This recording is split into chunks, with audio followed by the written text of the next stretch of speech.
which is exactly as fun as it sounds. Basically, if there was a method of state-sponsored death that involved pain and bad smells, the executioner was your guy. And yes, it was mostly guys. Who becomes an executioner? So how does one get into this line of work? Spoiler, it was rarely voluntary. Very few 5-year-olds in 1350 said, "When I grow up, I want to be feared by everyone and eat lunch alone." Most executioners were either forced into the role or born into it, because, yes, executioner was sometimes a hereditary profession. If your dad was an executioner, chances are you'd be next in line to swing the axe. It was like a family business, only with more screaming. Sometimes condemned criminals were offered a deal.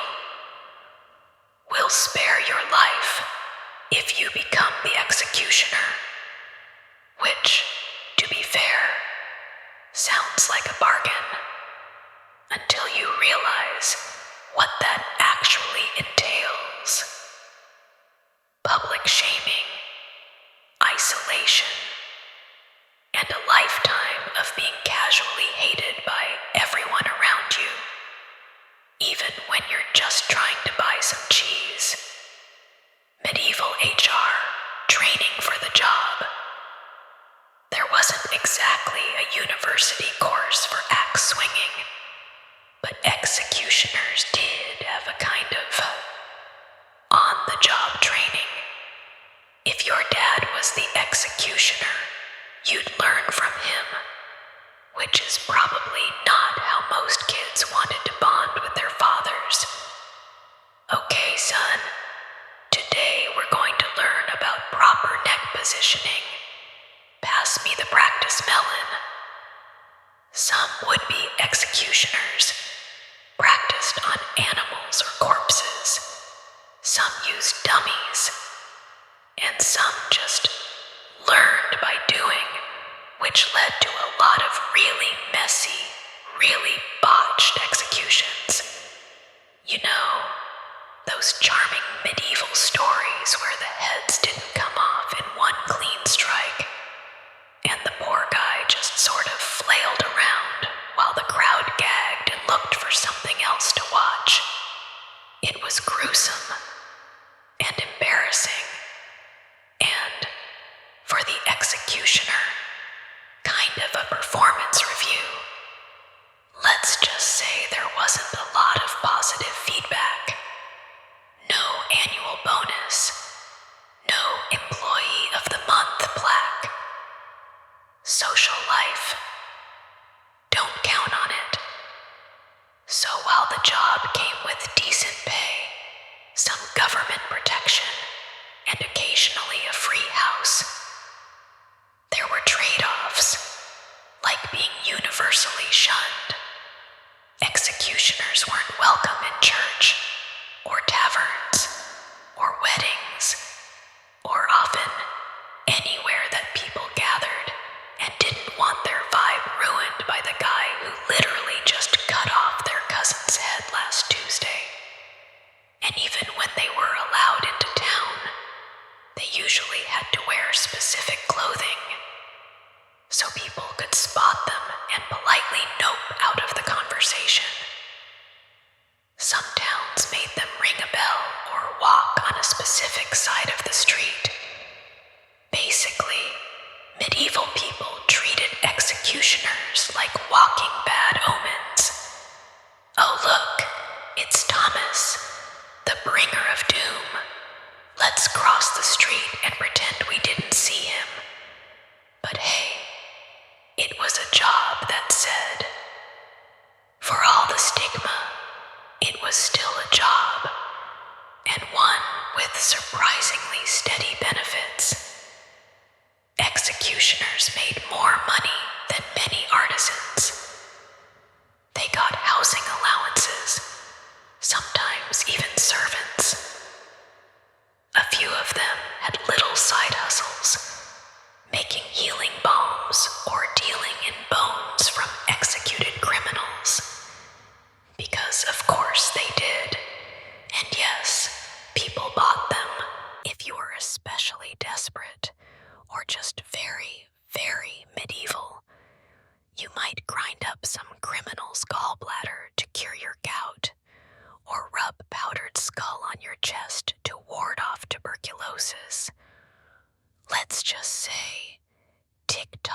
health trends have always been terrible. Okay, but what happens when they retire? Now, here's the bedtime meat of the story.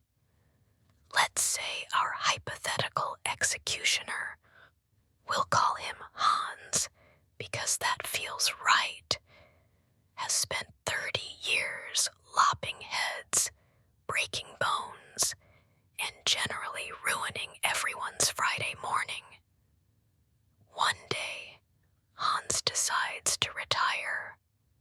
His wrists ache, his swing is off.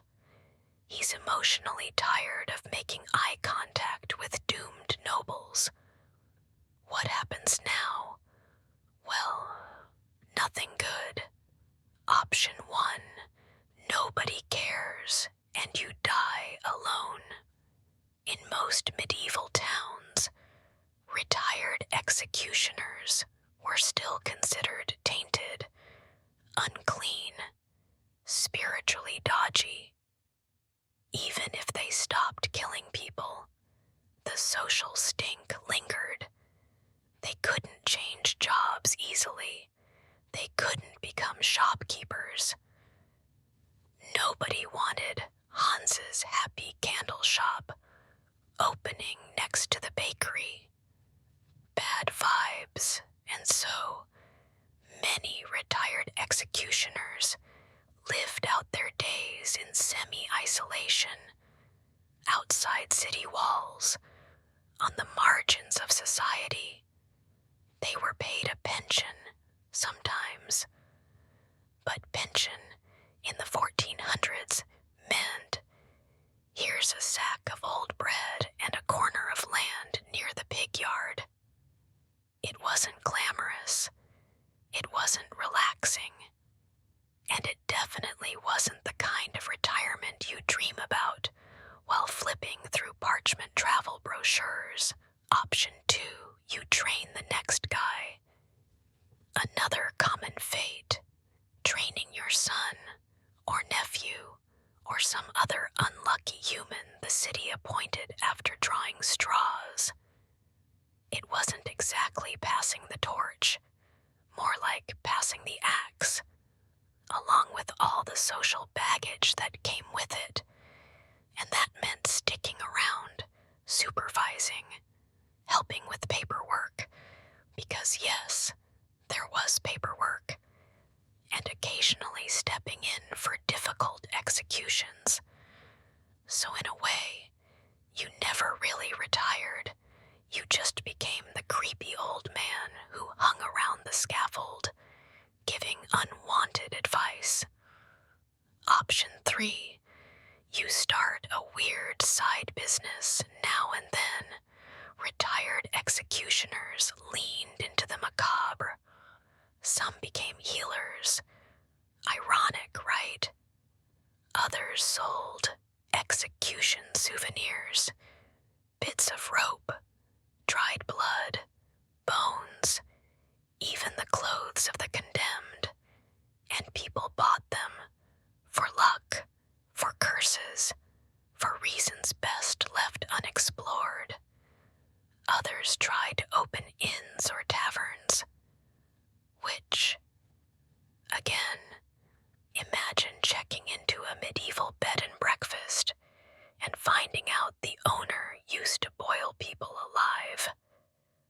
Welcome to the Severed Head Inn. Please enjoy your stay.